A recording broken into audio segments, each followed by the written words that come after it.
Bonsoir à tous. À la une de ce journal, 2 régions cristallisent les batailles pour les sénatoriales 2018. 6 formations politiques se disputent. 14 sièges de sénateurs mis en jeu dans le littoral et l'Ouest. Après 5 ans passés au Sénat, certains parlementaires RDPC n'ont pas été investis. Dans ce journal, vous suivrez certainement le Conseil électoral expliquer les raisons du rejet de 5 listes de candidats. À l'heure où le contentieux préélectoral pourrait s'ouvrir, une question taraude d'esprit des Camerounais. Où va siéger le Conseil constitutionnel? La question embarrasse les pouvoirs publics. Les scénarios envisageables sont analysés et décryptés dans ce journal. Autre titre phare du 20h, des femmes et des enfants sont de plus en plus lésés lors du partage des biens après le décès de leur mari. Les batailles pour l'héritage et la succession ont explosé dans les juridictions dans la région de l'Ouest. Vous suivrez dans ce journal des femmes magistrates dénoncer le poids des traditions, également des portraits des femmes qui ont réussi dans leur domaine d'activité. C'est à suivre dans le dossier consacré à la Journée internationale de la femme.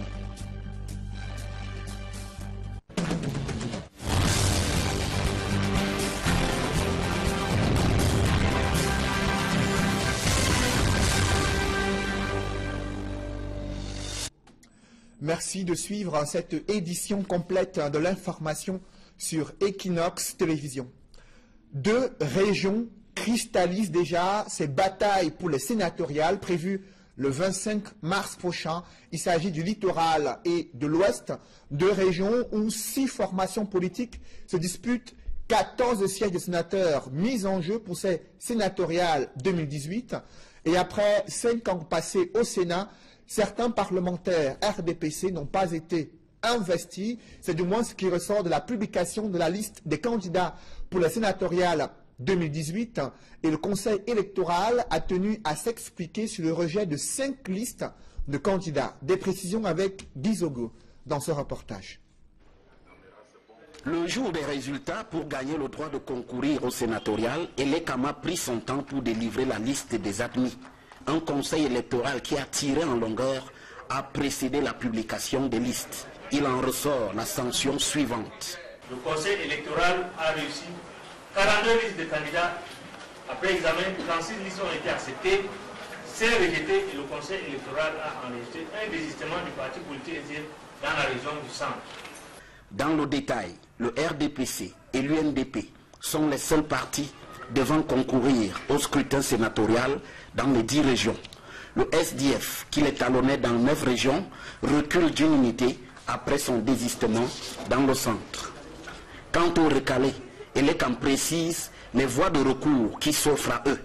Les contestations ou les réclamations relatives au rejet ou à l'acceptation des candidatures ainsi que celles relatives à la couleur, aux sigles ou symboles adaptés par un candidat sont soumises à l'examen du Conseil constitutionnel par tout candidat, tout parti politique ayant pris part à l'élection ou toute personne ayant qualité d'agent du gouvernement pour la dite élection dans un délai maximum de 2 jours suivant la présentation des candidatures. Les partis politiques présents, 2 en l'occurrence, l'UNDP et l'UDC, affichent leur satisfaction. Nous avons l'habitude de mettre le sérieux dans ce que nous faisons. Nous avons préparé de bons dossiers, nous avons sélectionné de bons candidats, nous avons mis le soin nécessaire à nous assurer que toutes les pièces des dossiers étaient conformes à la loi électorale. En conséquence, nous sommes venus simplement prendre acte de cette étape. Je suis fier et content, les militants de l'UDC avec, au premier plan le président national qui nous a mandaté de venir à cette séance de présentation des listes validées. Parce que les 2 listes de l'UDC ont été validées. Donc c'est un sentiment de satisfaction au sortir de ces réunions. Désormais, la campagne électorale peut battre son plein pour le scrutin qui aura lieu le 25 mars prochain. Où va siéger le Conseil constitutionnel pour statuer sur le contentieux préélectoral? Aucune réponse claire n'a été donnée jusqu'ici. La présidente de la République ne cache pas son embarras et, selon certains observateurs, la Cour suprême pourrait abriter ce Conseil constitutionnel. Des précisions avec Marcelin Gansop dans ce reportage. Après les 11 membres du Conseil constitutionnel mardi, c'était au tour du secrétaire général de prendre officiellement fonction ce mercredi à Yaoundé. Une prise de fonction qui a coïncidé avec la publication par Elecam de la liste des candidats retenus pour les élections sénatoriales du 25 mars prochain. Mais avant, il n'est pas exclu que le Conseil constitutionnel entre en scène pour vider le contentieux préélectoral. Dès lors, la question qui taraude les esprits en ce moment est celle de savoir où siégera le dit Conseil. Joint au téléphone, l'un des membres nous confie que le dossier est encore en étude à la présidence de la République. Pour un aboutissement, croit-il savoir, qui ne saurait tarder. Notre interlocuteur poursuit en indiquant que la question du siège ne devrait pas se poser. Le Conseil constitutionnel, ne comptant que 11 membres, plus le secrétaire général, ajouté au personnel d'appui, dont le nombre ne devrait également pas être élevé. Il ne devrait donc pas manquer de lieu pour caser tout le monde. En attendant, les spéculations vont bon train. Certaines attribuent l'installation du Conseil constitutionnel au siège du Conseil économique et social. C'est ici que le Sénat, qui n'a pas de domicile fixe depuis sa création, a pu enfin obtenir une centaine de bureaux, si l'on s'en tient aux dernières déclarations de Marcel Nyat-Difendi lors de la cérémonie des vœux 2018. D'autres indiscrétions laissent penser que le Conseil constitutionnel pourrait bien trouver des bureaux à la Cour suprême. C'est d'ailleurs dans l'une des salles de cette haute juridiction que devraient se tenir les audiences chaque fois que le Conseil constitutionnel sera saisi. Quoi qu'il en soit, ce n'est pas dans la rue que travaillera l'équipe que chapeaute le magistrat Clément Atangana. D'ici les premiers contentieux liés aux élections sénatoriales, l'on sera certainement fixé sur le futur siège du Conseil constitutionnel, qu'il soit définitif ou non. Je vous le disais en titre, la femme, des femmes et enfants sont de plus en plus lésés dans le partage des biens après le décès du mari. Ces batailles pour les successions et l'héritage ont explosé dans les juridictions de la région de l'Ouest. Des femmes magistrates dénoncent le poids des traditions et la cupidité de certaines familles au détriment des réels héritiers. Dallas Tchana et Jean-Paul Chouniat. Le nombre de femmes et filles lésées dans le partage d'héritage croît de plus en plus dans la région de l'Ouest. Conséquence, palables et procès inondent les tribunaux, révèlent les milieux de la justice. La polygamie est très répandue à l'Ouest et les gens meurent sans testament. Avec beaucoup de femmes, en laissant beaucoup de femmes, beaucoup d'enfants, c'est des problèmes. Que malgré la panoplie des textes qui régissent les successions, la femme continue à faire l'objet des discriminations.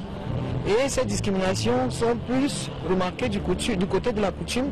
La situation s'empire avec le phénomène d'héritier principal, un concept du quartier en marge du droit sur la succession. Les biens de la succession qui sont réservés à tous les enfants, ils s'approprient souvent ces biens. À nos comptes personnels, on a vu des cas où ils immatriculent les terrains, ou vendent même les maisons que le père a laissées pour leur compte personnel et non pour le compte de la succession. Ce sont là autant d'entorses au partage équitable de biens aux ayants droit. Pourtant, le législateur a légiféré sur la question jusque dans les moindres détails. La loi prévoit que la femme a droit à la succession de son défunt époux. Même si c'est dans la polygamie, chaque femme a droit à l'héritage. Elles ont le droit d'usufruire. Pour cette 33e journée internationale de la femme, les femmes du corps de la justice appellent les femmes de l'Ouest à prendre en main leur destin. Si vous travaillez à la justice et que vous recevez des usagers qui sont des femmes, au moment de les écouter, vous pouvez profiter pour leur dire ce que la loi prévoit pour elles. Donc les femmes même doivent chercher où se trouvent les conditions pour améliorer leur situation. La sensibilisation pour la défense des droits de la femme et des filles dans la succession doit être un combat permanent et non une préoccupation de l'instant d'une édition de la Journée internationale de la femme, conclut les femmes du corps de la justice.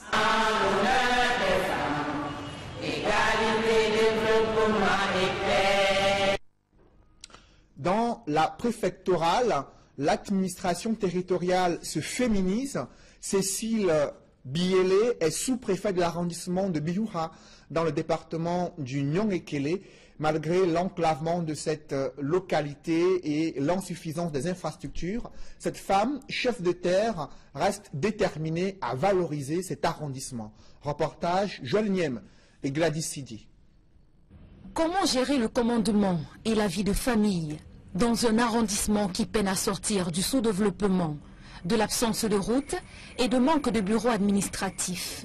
Céline Biélé-Lesouga, à la tête de l'arrondissement de Bioura, n'a pas le temps de pleurer sur son sort, malgré les difficultés auxquelles elle est confrontée depuis sa prise de fonction. Je voudrais que l'arrondissement de Bioura sorte d'abord de sa léthargie et puis de son sous-développement. Je dois travailler et je me dois de me donner les moyens de travailler, quitte à faire des sacrifices. En tant que femme, il y a plus de défis à relever.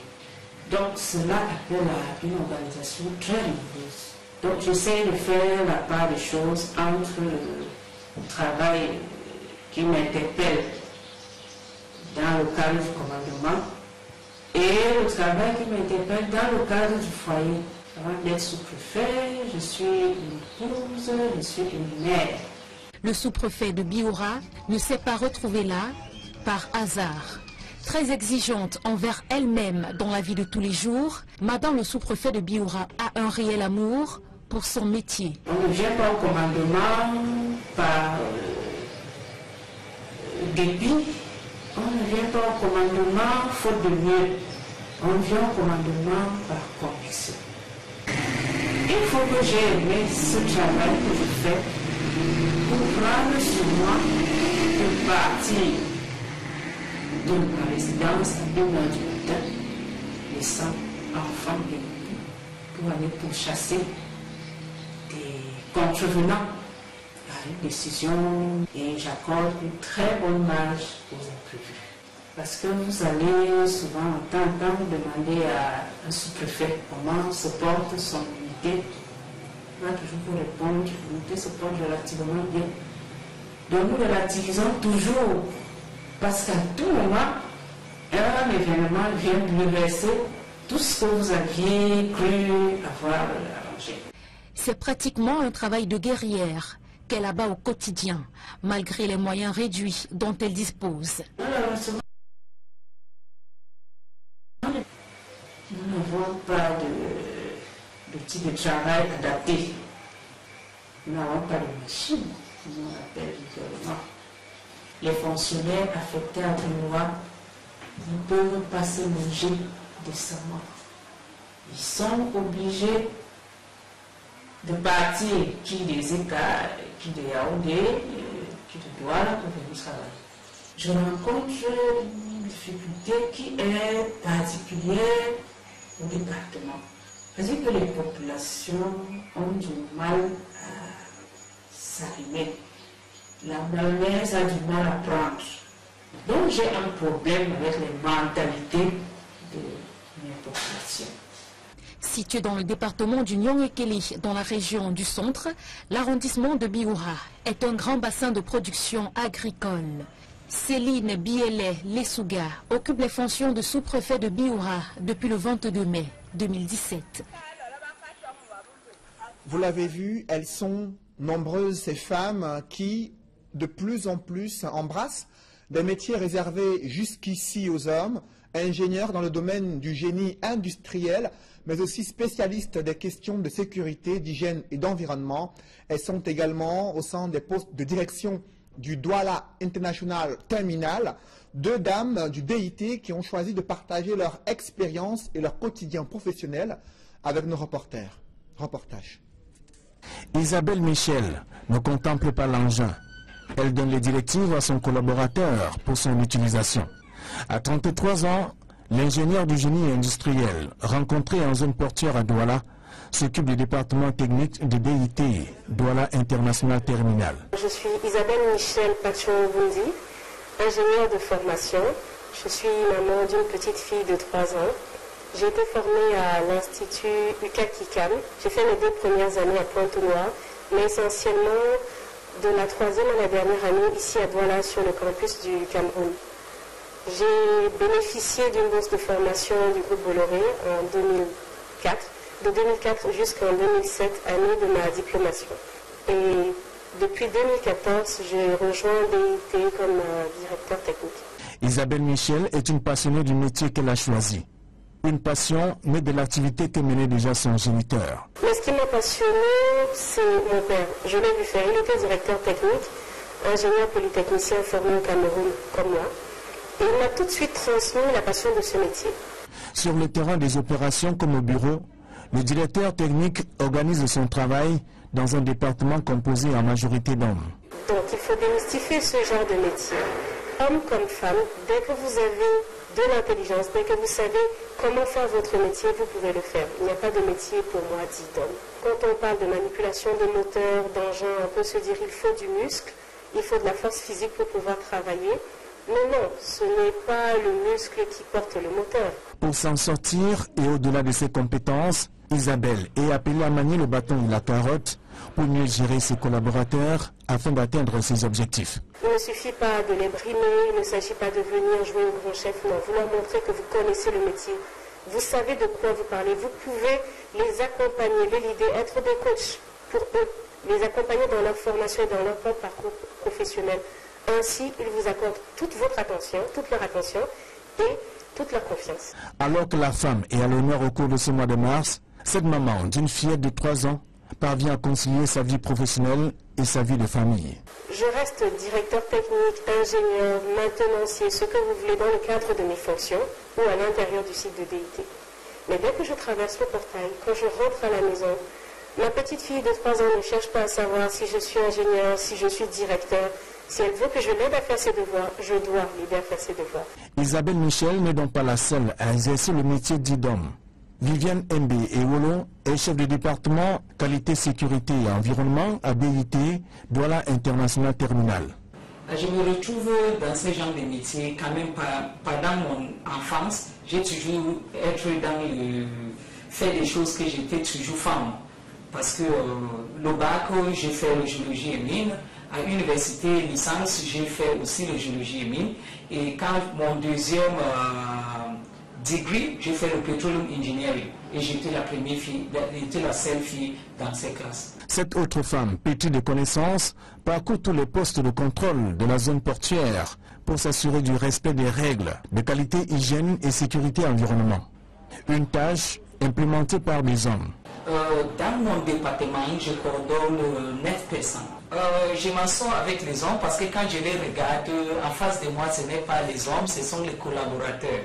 Tous les matins ou presque, Viviane Mbe organise les activités à mener sur le terrain avec ses collaborateurs. Comme écrit, ça commence à 7 h, ça finit à 19 h. Mais parfois, on peut travailler jusqu'à 2 h, on peut travailler même jusqu'à le lendemain. Ça dépend de la situation qu'on a en main.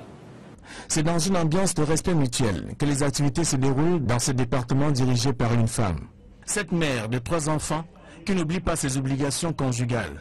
Le temps que je mets au travail et ma famille connaît la qualité de travail que les mamans font. Donc c'est pour dire que si mon téléphone sonne, tout le monde se tait. Et c'est que maman veut travailler. Non, je suis une femme extrêmement soumise à la maison parce que première chose, je suis chrétien et je sais que la Bible dit qu'une femme doit être soumise et doit respecter son mari. Comme bien de femmes qui ont embrassé des métiers jadis réservés aux hommes, elles servent aujourd'hui d'exemple pour les jeunes en cette célébration du mois consacré à la femme. Malgré cette percée des femmes dans l'administration territoriale et des secteurs d'activité industrielle, très peu de jeunes filles bénéficient des mêmes opportunités d'éducation que leurs frères garçons. Pourtant, elles ont des compétences et des talents pour réussir sur le plan socio-professionnel, mais des femmes préfèrent souvent orienter leurs jeunes filles vers des tâches ménagères et souvent des mariages précoces. Elles ont été édifiées sur l'importance d'offrir les mêmes chances de réussite aux femmes, aux jeunes filles, mais aussi à leurs garçons. Reportage d'Alastana et Jean-Paul Chouniat. À ce bouquet final en prélude au défilé marquant la 33e édition de leur journée, les femmes ont un peu mis de côté leurs revendications bruyantes d'égalité de sexe pour démontrer leur capacité à rivaliser d'adresse sur des terrains généralement considérés comme chasse gardée des hommes. Tenez par exemple l'épreuve du bras de fer, le choc des biceps n'a rien à envier aux hommes. Cette adresse, elle le démontre aussi à la course du sac, le tir à la corde, à la suite des sports collectifs. Les femmes se distinguent aussi en sport individuel, démonstration d'arts martiaux et courses de fond. Les femmes de Bafoussam 3e montrent leur talent dans l'interprétation des pièces comiques. D'autres mimant même les chorégraphies de Zanzibar et Atébas, de grands musiciens camerounais qui ont fait les beaux jours du rythme Bikouti avec le groupe Les Têtes Brûlées. Dans ces festivités, la petite fille, future femme et mère au foyer, a déjà son mot à dire des déceptions sentimentales qu'endurent souvent les femmes.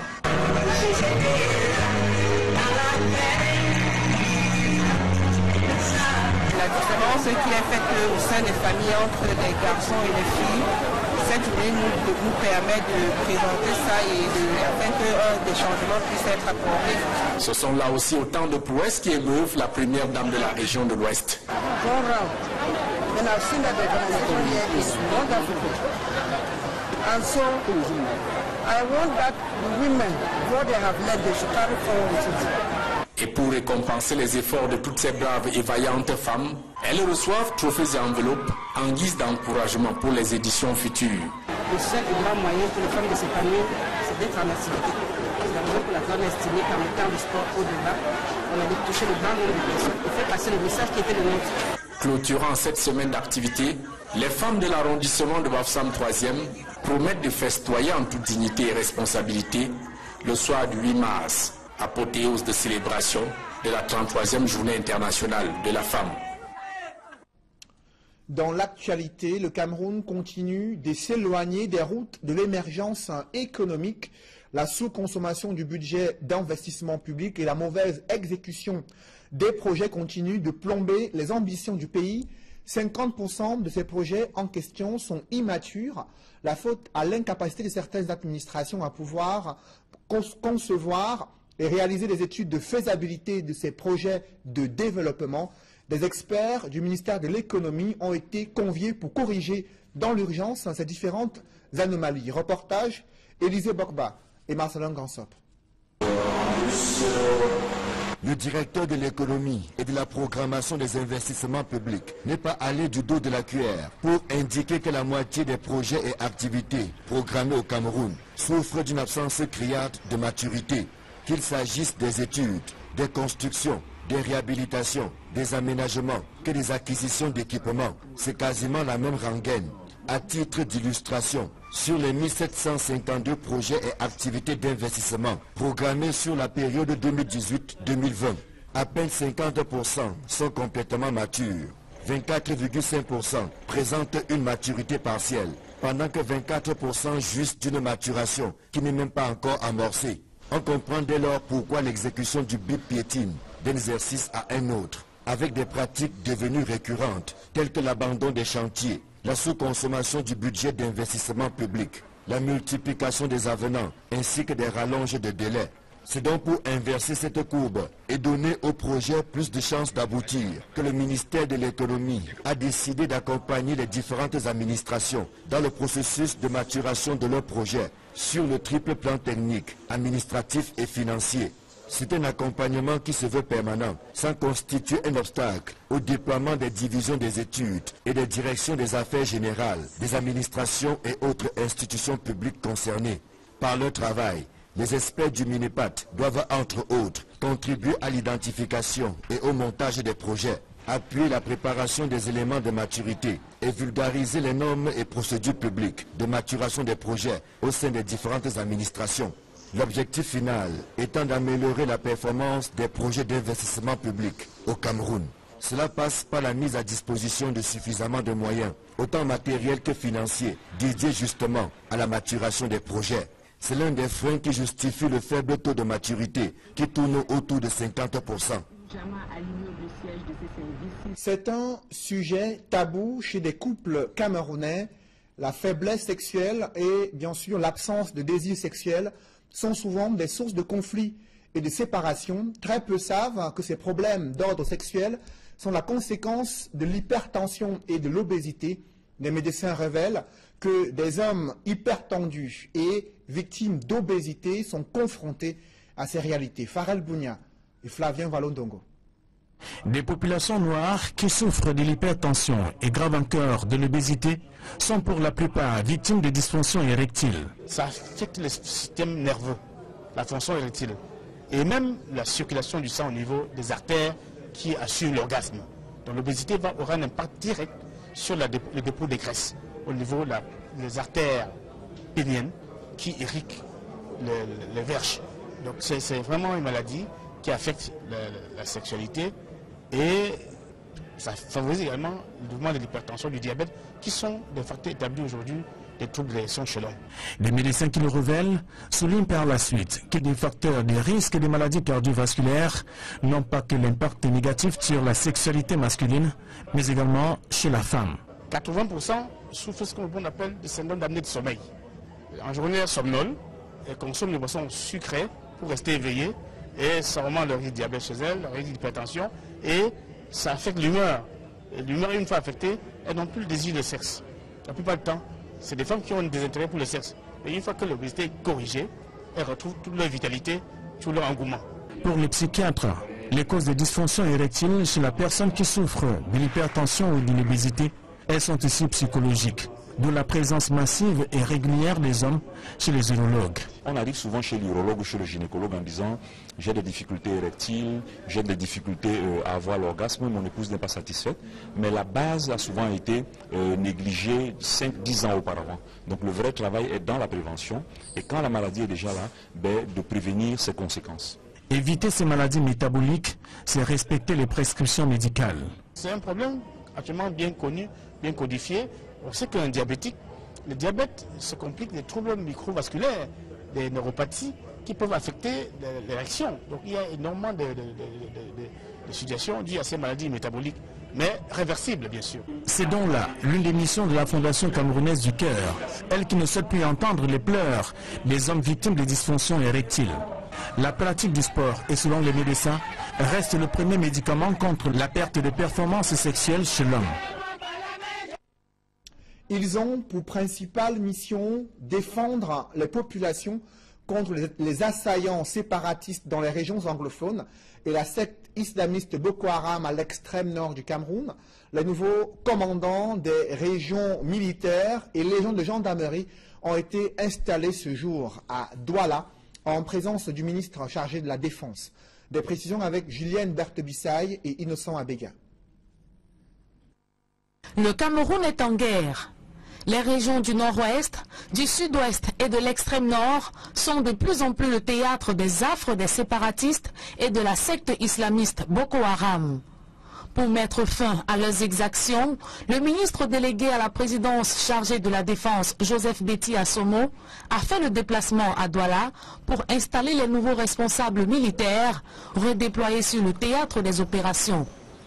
Nommé il y a 2 semaines, le général de division Salim Mohamedou, commandant de la 2e région militaire interarmée, le général de brigade Tungé Elias, commandant de la 2e région de gendarmerie, le capitaine de vaisseau Kenfak Ndongmo, commandant des forces de surface, le lieutenant-colonel Nge Bara, commandant de la base aérienne 201, et le colonel Bomo Syriac Patrice, chef de division régionale du secrétariat d'État à la Défense, chargé des anciens combattants et victimes de guerre, ont pris le commandement ce jour.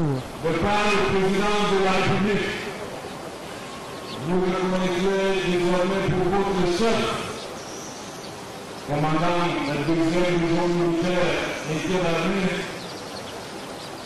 le général de division Salim Mohamedou, ici présent.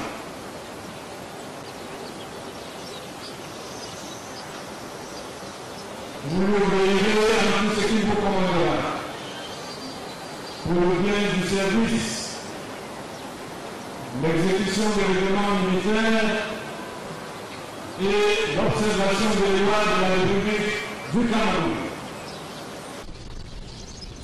Général de division Salim Mohamedou, premier commandement.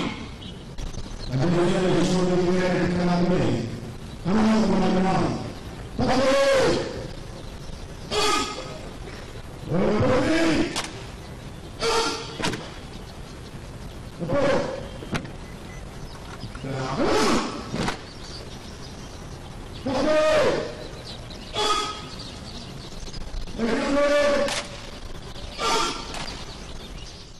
Le patron de la défense, qui félicite le travail qu'abattent ces valeureux soldats au quotidien, n'a pas manqué de leur rappeler la lourde responsabilité qui est la leur. Vous êtes chargés de la sécurisation des axes et entrées situés le long de la frontière avec le Nigeria.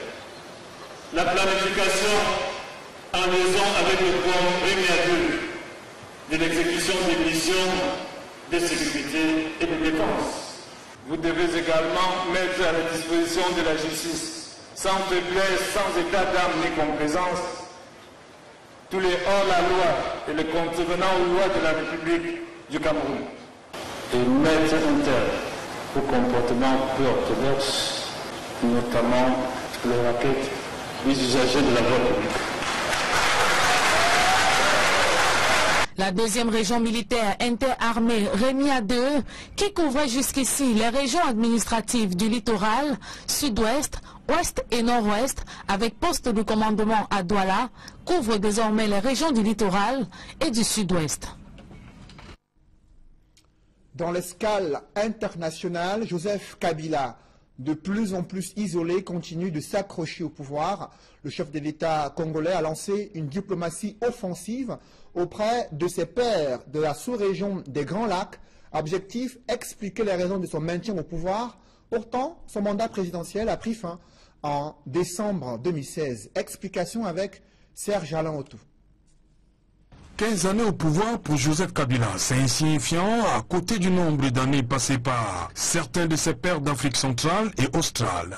Une longévité dépassant parfois l'âge de Jésus. Le fils de Laurent Désiré Kabila a choisi pour se maintenir encore plus au pouvoir de lancer une véritable offensive diplomatique en direction de certains pays d'Afrique. Du frère siamois de Brazzaville au Zimbabwe, en passant par le Gabon et l'Angola, Joseph Kabila est depuis quelque temps en quête de soutien. Les chefs d'État à qui il essaye d'expliquer les raisons du non-respect de la principale résolution de l'accord politique du 31 décembre 2016. Le chef de l'État congolais s'était engagé à tenir une élection pour choisir son successeur avant 2017. Las de voir Joseph Kabila s'accrocher au pouvoir et de renvoyer indéfiniment son départ, le peuple congolais à travers des manifestations pacifiques fait entendre sa voix. Des fidèles catholiques dans la capitale Kinshasa et dans d'autres villes, après la messe dominicale, ont contribué à mettre la pression pour demander à Kabila de démissionner. La dérive autocratique constatée au Congo depuis quelques années est fermement condamnée par le Botswana qui appelle également au départ de Kabila. L'ONU, par la voix de son secrétaire général Antonio Guterres, demande à Joseph Kabila de quitter son poste de façon pacifique, conformément à l'accord de la Saint-Sylvestre. Sera-t-il entendu alors que la commission électorale chargée d'organiser le scrutin vient d'annoncer un énième report, celui-là en 2019, soit 3 années après la fin de son mandat? Un public reportage dans ce journal. La société commerciale de banque, la SCB Cameroun, récompense ses clients gagnant d'une tombola intitulée Plan Éducation. Une trentaine de clients de la SCB Cameroun qui ont reçu chacun 200 000 francs CFA et de nombreux lots en rapport avec l'éducation de leurs enfants. Reportage. La société commerciale de banque SCB Cameroun, en synergie avec Wafa Assurance Vie Cameroun, récompense les gagnants de la tombola Plan Éducation. Cette opération commerciale s'est tenue en marge de la campagne Crédit 2017 et était ouverte à tout client ayant demandé un prêt chez SCB Cameroun et souscrit au plan éducation en même temps.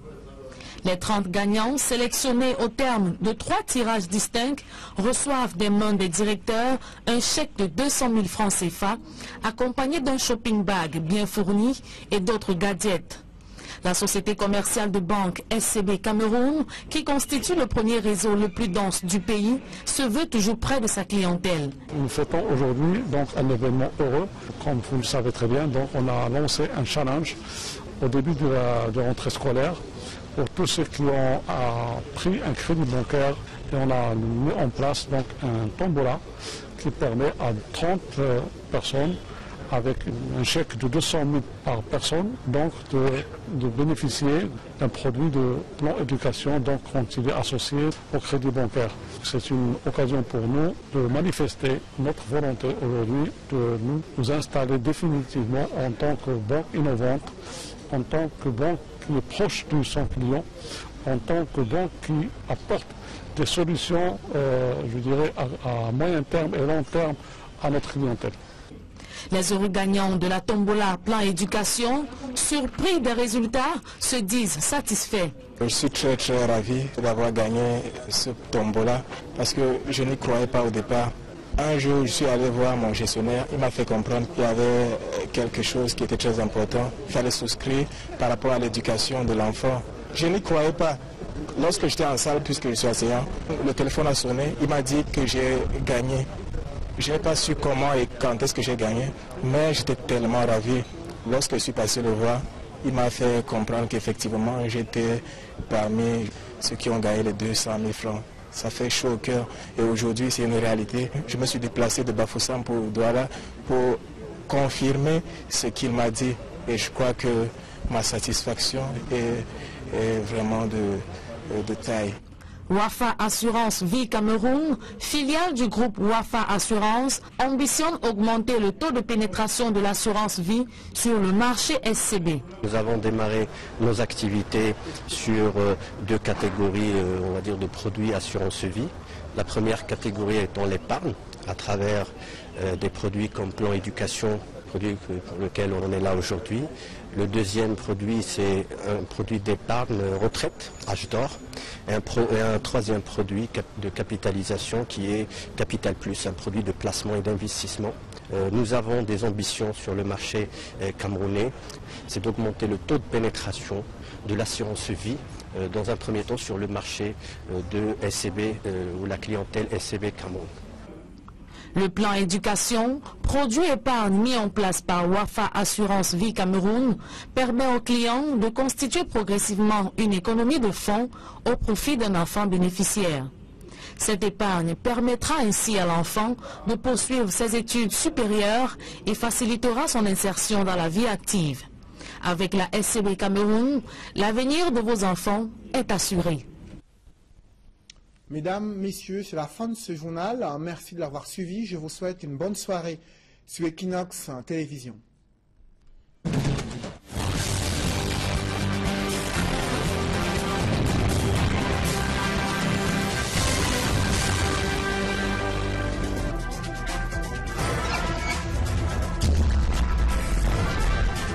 Des pièces comiques, d'autres mimant même les chorégraphies de Zanzibar et Atebas, de grands musiciens camerounais qui ont fait les beaux jours du rythme Bikutsi avec le groupe Les Têtes Brûlées. Dans ces festivités, la petite fille, future femme et mère au foyer, a déjà son mot à dire des déceptions sentimentales qu'endurent souvent les femmes.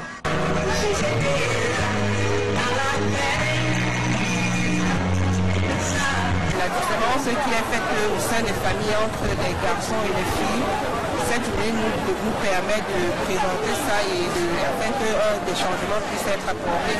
Ce sont là aussi autant de prouesses qui émeuvent la première dame de la région de l'Ouest. And I've seen that the organization here is wonderful. And so I want that the women, what they have led, they should carry forward with it. Et pour récompenser les efforts de toutes ces braves et vaillantes femmes, elles reçoivent trophées et enveloppes en guise d'encouragement pour les éditions futures. Le seul grand moyen pour les femmes de s'épanouir, c'est d'être en activité. C'est la raison pour laquelle on a estimé qu'en mettant le sport au-delà, on allait toucher le grand nombre de personnes et faire passer le message qui était le nôtre. Clôturant cette semaine d'activité, les femmes de l'arrondissement de Bafoussam 3e promettent de festoyer en toute dignité et responsabilité le soir du 8 mars, apothéose de célébration de la 33e journée internationale de la femme. Dans l'actualité, le Cameroun continue de s'éloigner des routes de l'émergence économique. La sous-consommation du budget d'investissement public et la mauvaise exécution des projets continuent de plomber les ambitions du pays. 50% de ces projets en question sont immatures. La faute à l'incapacité de certaines administrations à pouvoir concevoir et réaliser des études de faisabilité de ces projets de développement. Des experts du ministère de l'économie ont été conviés pour corriger dans l'urgence ces différentes anomalies. Reportage, Élisée Bokba et Marcelin Gansop. Le directeur de l'économie et de la programmation des investissements publics n'est pas allé du dos de la cuillère pour indiquer que la moitié des projets et activités programmés au Cameroun souffrent d'une absence criante de maturité, qu'il s'agisse des études, des constructions, des réhabilitations, des aménagements, que des acquisitions d'équipements. C'est quasiment la même rengaine. À titre d'illustration, sur les 1752 projets et activités d'investissement programmés sur la période 2018-2020, à peine 50% sont complètement matures. 24,5% présentent une maturité partielle, pendant que 24% jouissent d'une maturation qui n'est même pas encore amorcée. On comprend dès lors pourquoi l'exécution du BIP piétine d'un exercice à un autre, avec des pratiques devenues récurrentes, telles que l'abandon des chantiers, la sous-consommation du budget d'investissement public, la multiplication des avenants, ainsi que des rallonges de délais. C'est donc pour inverser cette courbe et donner au projet plus de chances d'aboutir que le ministère de l'économie a décidé d'accompagner les différentes administrations dans le processus de maturation de leurs projets sur le triple plan technique, administratif et financier. C'est un accompagnement qui se veut permanent, sans constituer un obstacle au déploiement des divisions des études et des directions des affaires générales, des administrations et autres institutions publiques concernées. Par leur travail, les experts du MINEPAT doivent, entre autres, contribuer à l'identification et au montage des projets, appuyer la préparation des éléments de maturité et vulgariser les normes et procédures publiques de maturation des projets au sein des différentes administrations. L'objectif final étant d'améliorer la performance des projets d'investissement public au Cameroun. Cela passe par la mise à disposition de suffisamment de moyens, autant matériels que financiers, dédiés justement à la maturation des projets. C'est l'un des freins qui justifie le faible taux de maturité, qui tourne autour de 50%. C'est un sujet tabou chez des couples camerounais. La faiblesse sexuelle et bien sûr l'absence de désir sexuel sont souvent des sources de conflits et de séparation. Très peu savent que ces problèmes d'ordre sexuel sont la conséquence de l'hypertension et de l'obésité. Les médecins révèlent que des hommes hypertendus et victimes d'obésité sont confrontés à ces réalités. Farel Bounia et Flavien Valondongo. Des populations noires qui souffrent de l'hypertension et grave encore de l'obésité sont pour la plupart victimes de dysfonctions érectiles. Ça affecte le système nerveux, la fonction érectile, et même la circulation du sang au niveau des artères qui assurent l'orgasme. Donc l'obésité aura un impact direct sur le dépôt des graisses au niveau des artères péniennes. Vas-y. Une passion née de l'activité que menait déjà son géniteur. Mais ce qui m'a passionné, c'est mon père. Je l'ai vu faire. Il était directeur technique, ingénieur polytechnicien formé au Cameroun comme moi. Et il m'a tout de suite transmis la passion de ce métier. Sur le terrain des opérations comme au bureau, le directeur technique organise son travail dans un département composé en majorité d'hommes. Donc il faut démystifier ce genre de métier. Homme comme femme, dès que vous avez de l'intelligence, dès que vous savez comment faire votre métier, vous pouvez le faire. Il n'y a pas de métier pour moi dit d'homme. Quand on parle de manipulation de moteur, d'engin, on peut se dire il faut du muscle, il faut de la force physique pour pouvoir travailler.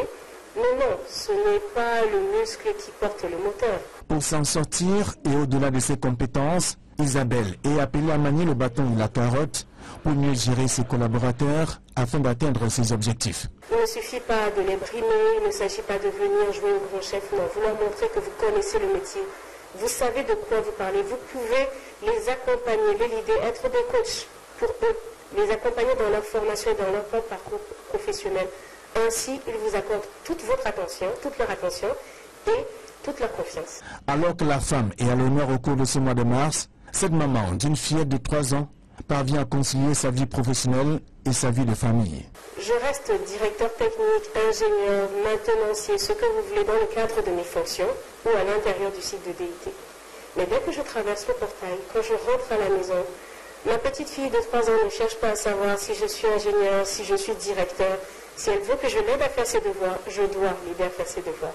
Isabelle Michel n'est donc pas la seule à exercer le métier dit d'homme. Viviane Mbe Ewolo est chef de département qualité, sécurité et environnement à BIT, Douala International Terminal. Je me retrouve dans ce genre de métier quand même pendant mon enfance. J'ai toujours été dans le fait des choses que j'étais toujours femme. Parce que le bac, j'ai fait le géologie et mine. À l'université licence, j'ai fait aussi le géologie et mine. Et quand mon deuxième degré, j'ai fait le petroleum engineering. Et j'étais la première fille, j'étais la seule fille dans ces classes. Cette autre femme, pétrie de connaissances, parcourt tous les postes de contrôle de la zone portuaire pour s'assurer du respect des règles de qualité, hygiène et sécurité environnement. Une tâche implémentée par des hommes. Dans mon département, je coordonne 9 personnes. Je m'en sors avec les hommes parce que quand je les regarde, en face de moi, ce n'est pas les hommes, ce sont les collaborateurs. Tous les matins ou presque, Viviane Mbe organise les activités à mener sur le terrain avec ses collaborateurs. Comme écrit, ça commence à 7 h, ça finit à 19 h.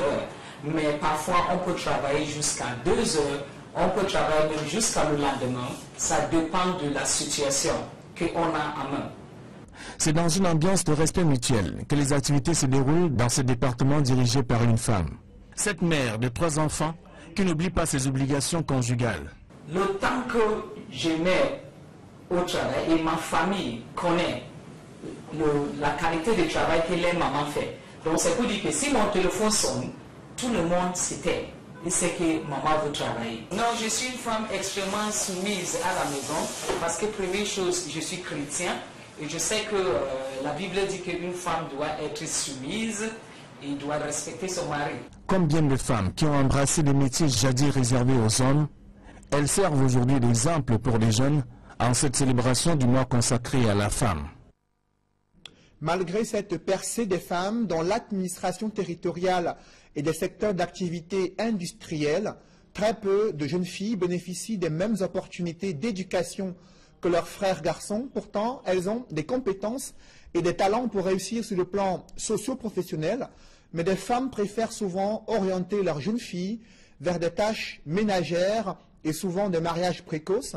Elles ont été édifiées sur l'importance d'offrir les mêmes chances de réussite aux femmes, aux jeunes filles, mais aussi à leurs garçons. Reportage d'Alaskana et Jean-Paul Chouniat. À ce bouquet final en prélude au défilé marquant la 33e édition de leur journée, les femmes ont un peu mis de côté leurs revendications bruyantes d'égalité de sexe pour démontrer leur capacité à rivaliser d'adresse sur des terrains généralement considérés comme chasse gardée des hommes. Tenez par exemple l'épreuve du bras de fer, le choc des biceps n'a rien à envier aux hommes. Cette adresse, elle le démontre aussi à la course du sac, le tir à la corde, à la suite des sports collectifs. Les femmes se distinguent aussi en sport individuel, démonstration d'arts martiaux et courses de fond. Les femmes de Bafoussam 3e montrent leur talent dans l'interprétation.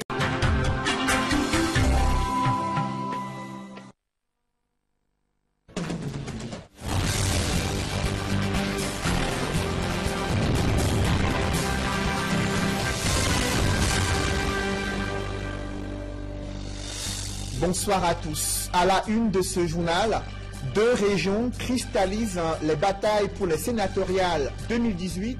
6 formations politiques se disputent. 14 sièges de sénateurs mis en jeu dans le littoral et l'Ouest. Après 5 ans passés au Sénat, certains parlementaires RDPC n'ont pas été investis. Dans ce journal, vous suivrez certainement le Conseil électoral expliquer les raisons du rejet de 5 listes de candidats. À l'heure où le contentieux préélectoral pourrait s'ouvrir, une question taraude l'esprit des Camerounais. Où va siéger le Conseil constitutionnel? La question embarrasse les pouvoirs publics. Les scénarios envisageables sont analysés et décryptés dans ce journal. Autre titre phare du 20h, des femmes et des enfants sont de plus en plus lésés lors du partage des biens après le décès de leur mari. Les batailles pour l'héritage et la succession ont explosé dans les juridictions dans la région de l'Ouest. Vous suivrez dans ce journal des femmes magistrates dénoncer le poids des traditions, également des portraits des femmes qui ont réussi dans leur domaine d'activité. C'est à suivre dans le dossier consacré à la Journée internationale de la femme.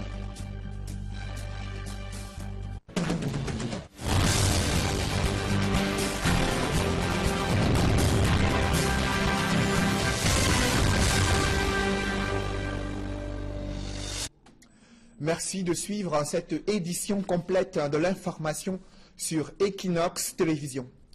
2 régions cristallisent déjà ces batailles pour les sénatoriales prévues le 25 mars prochain. Il s'agit du littoral et de l'Ouest, 2 régions où 6 formations politiques se disputent 14 sièges de sénateurs mis en jeu pour ces sénatoriales 2018. Et après 5 ans passés au Sénat, certains parlementaires RDPC n'ont pas été investis. C'est du moins ce qui ressort de la publication de la liste des candidats pour les sénatoriales 2018. Et le Conseil électoral a tenu à s'expliquer sur le rejet de 5 listes de candidats. Des précisions avec Guy Zogo dans ce reportage.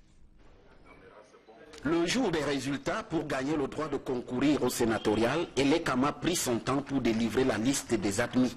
Un conseil électoral qui a tiré en longueur a précédé la publication des listes. Il en ressort la sanction suivante. Le conseil électoral a réussi 42 listes de candidats. Après examen, 36 listes ont été acceptées, 5 rejetées et le conseil électoral a enregistré un désistement du parti politique dans la région du centre. Dans le détail, le RDPC et l'UNDP sont les seuls partis devant concourir au scrutin sénatorial dans les 10 régions. Le SDF, qui les talonnait dans 9 régions, recule d'une unité après son désistement dans le centre. Quant aux recalés, Elekam précise les voies de recours qui s'offrent à eux. Les contestations ou les réclamations relatives au rejet ou à l'acceptation des candidatures ainsi que celles relatives à la couleur, aux sigles ou symboles adaptés par un candidat sont soumises à l'examen du Conseil constitutionnel par tout candidat, tout parti politique ayant pris part à l'élection ou toute personne ayant qualité d'agent du gouvernement pour la dite élection dans un délai maximum de 2 jours suivant la présentation des candidatures. Les partis politiques présents, 2 en l'occurrence, l'UNDP et l'UDC, affichent leur satisfaction. Nous avons l'habitude de mettre le sérieux dans ce que nous faisons. Nous avons préparé de bons dossiers, nous avons sélectionné de bons candidats, nous avons mis le soin nécessaire à nous assurer que toutes les pièces des dossiers étaient conformes à la loi électorale. En conséquence, nous sommes venus simplement prendre acte de cette étape. Je suis fier et content. Les militants de l'UDC avec, au premier plan, le président national qui nous a mandaté de venir à cette séance de présentation des listes validées. Parce que les 2 listes de l'UDC ont été validées.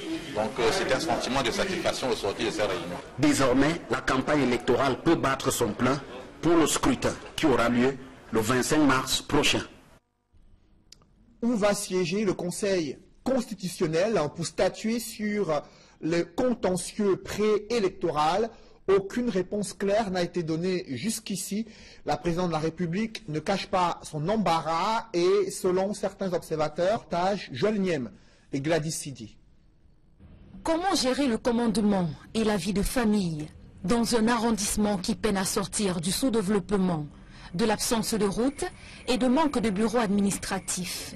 Céline Biélé-Lessouga, à la tête de l'arrondissement de Bioura, n'a pas le temps de pleurer sur son sort, malgré les difficultés auxquelles elle est confrontée depuis sa prise de fonction. Je voudrais que l'arrondissement de Bioura sorte d'abord de sa léthargie et puis de son sous-développement. Je dois travailler et je me dois de me donner les moyens de travailler, quitte à faire des sacrifices. En tant que femme, il y a plus de défis à relever.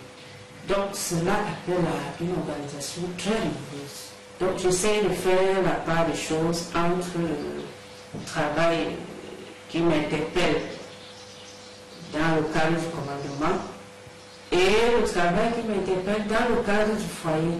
Avant d'être sous-préfet, je suis une épouse, je suis une mère. Le sous-préfet de Bioura ne s'est pas retrouvé là par hasard. Très exigeante envers elle-même dans la vie de tous les jours, Madame le sous-préfet de Bioura a un réel amour pour son métier. On ne vient pas au commandement par dépit, on ne vient pas au commandement faute de mieux, on vient au commandement par conviction. Il faut que j'ai aimé ce travail que je fais pour prendre sur moi de partir de la résidence à 1h du matin, laissant enfants et pour aller pourchasser des contrevenants à une décision, et j'accorde une très bonne marge aux imprévus. Parce que vous allez souvent entendre demander à un sous-préfet comment se porte son unité. Il va toujours vous répondre, l'unité se porte relativement bien. Donc nous relativisons toujours, parce qu'à tout moment, un événement vient bouleverser tout ce que vous aviez cru avoir arrangé. C'est pratiquement un travail de guerrière qu'elle abat au quotidien, malgré les moyens réduits dont elle dispose.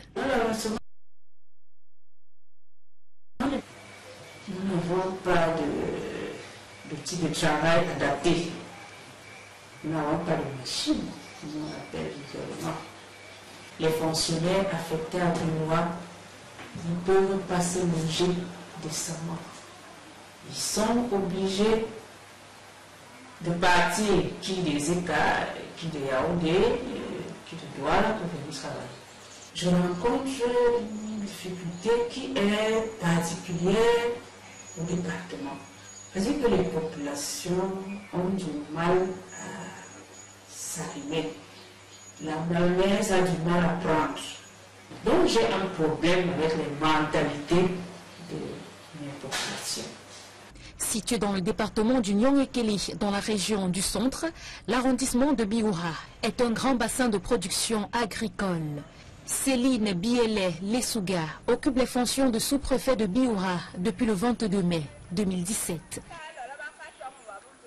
Vous l'avez vu, elles sont nombreuses ces femmes qui, de plus en plus, embrassent des métiers réservés jusqu'ici aux hommes, ingénieurs dans le domaine du génie industriel, mais aussi spécialistes des questions de sécurité, d'hygiène et d'environnement. Elles sont également au sein des postes de direction du Douala International Terminal, 2 dames du DIT qui ont choisi de partager leur expérience et leur quotidien professionnel avec nos reporters. Reportage. Isabelle Michel ne contemple pas l'engin. Elle donne les directives à son collaborateur pour son utilisation. À 33 ans, l'ingénieur du génie industriel, rencontré en zone portuaire à Douala, s'occupe du département technique de DIT, Douala International Terminal. Je suis Isabelle Michel Pachon-Vundi, ingénieure de formation. Je suis maman d'une petite fille de 3 ans. J'ai été formée à l'Institut UCAKICAM. J'ai fait mes 2 premières années à Pointe-Noire, mais essentiellement de la 3e à la dernière année ici à Douala sur le campus du Cameroun. J'ai bénéficié d'une bourse de formation du groupe Bolloré en 2004. De 2004 jusqu'en 2007, année de ma diplomation. Et depuis 2014, j'ai rejoint DIT comme directeur technique. Isabelle Michel est une passionnée du métier qu'elle a choisi. La Cour suprême pourrait abriter ce conseil constitutionnel. Des précisions avec Marcelin Gansop dans ce reportage. Après les 11 membres du Conseil constitutionnel mardi, c'était au tour du secrétaire général de prendre officiellement fonction ce mercredi à Yaoundé. Une prise de fonction qui a coïncidé avec la publication par Elecam de la liste des candidats retenus pour les élections sénatoriales du 25 mars prochain. Mais avant, il n'est pas exclu que le Conseil constitutionnel entre en scène pour vider le contentieux préélectoral. Dès lors, la question qui taraude les esprits en ce moment est celle de savoir où siégera le dit Conseil. Joint au téléphone, l'un des membres nous confie que le dossier est encore en étude à la présidence de la République. Pour un aboutissement, croit-il savoir, qui ne saurait tarder. Notre interlocuteur poursuit en indiquant que la question du siège ne devrait pas se poser. Le Conseil constitutionnel ne comptant que 11 membres, plus le secrétaire général. Ajouté au personnel d'appui, dont le nombre ne devrait également pas être élevé. Il ne devrait donc pas manquer de lieu pour caser tout le monde. En attendant, les spéculations vont bon train. Certaines attribuent l'installation du Conseil constitutionnel au siège du Conseil économique et social. C'est ici que le Sénat, qui n'a pas de domicile fixe depuis sa création, a pu enfin obtenir une centaine de bureaux, si l'on s'en tient aux dernières déclarations de Marcel Nyat Difendi lors de la cérémonie des vœux 2018. D'autres indiscrétions laissent penser que le Conseil constitutionnel pourrait bien trouver des bureaux à la Cour suprême. C'est d'ailleurs dans l'une des salles de cette haute juridiction que devraient se tenir les audiences chaque fois que le Conseil constitutionnel sera saisi. Quoi qu'il en soit, ce n'est pas dans la rue que travaillera l'équipe que chapeaute le magistrat Clément Atangana. D'ici les premiers contentieux liés aux élections sénatoriales, l'on sera certainement fixé sur le futur siège du Conseil constitutionnel, qu'il soit définitif ou non. Je vous le disais en titre, des femmes et enfants sont de plus en plus lésés dans le partage des biens après le décès du mari. Ces batailles pour les successions et l'héritage ont explosé dans les juridictions de la région de l'Ouest. Des femmes magistrates dénoncent le poids des traditions et la cupidité de certaines familles au détriment des réels héritiers. Dallas Tiana et Jean-Paul Chouniat. Le nombre de femmes et filles lésées dans le partage d'héritage croît de plus en plus dans la région de l'Ouest. Conséquence, palables et procès inondent les tribunaux, révèlent les milieux de la justice. La polygamie est très répandue à l'Ouest et les gens meurent sans testament. Avec beaucoup de femmes, en laissant beaucoup de femmes, beaucoup d'enfants, c'est des problèmes. Que malgré la panoplie des textes qui régissent les successions, la femme continue à faire l'objet des discriminations. Et ces discriminations sont plus remarquées du côté de la coutume. La situation s'empire avec le phénomène d'héritier principal, un concept du quartier en marge du droit sur la succession. Les biens de la succession qui sont réservés à tous les enfants, ils s'approprient souvent ces biens.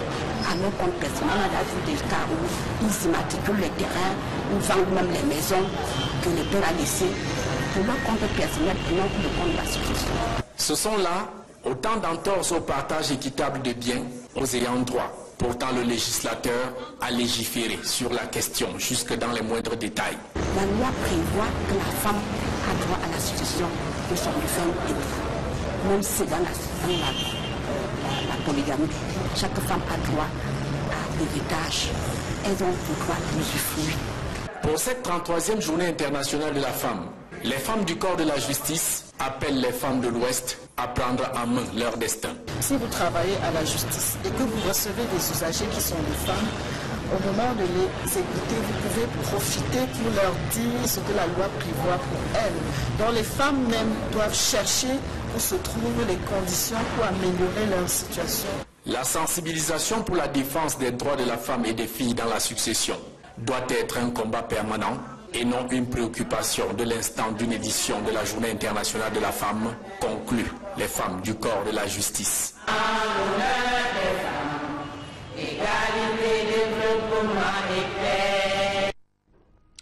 Dans la préfectorale, l'administration territoriale se féminise. Cécile Biélé est sous-préfet de l'arrondissement de Biyoura dans le département du Nyong-Ekele. Malgré l'enclavement de cette localité et l'insuffisance des infrastructures, cette femme, chef de terre, reste déterminée à valoriser cet arrondissement.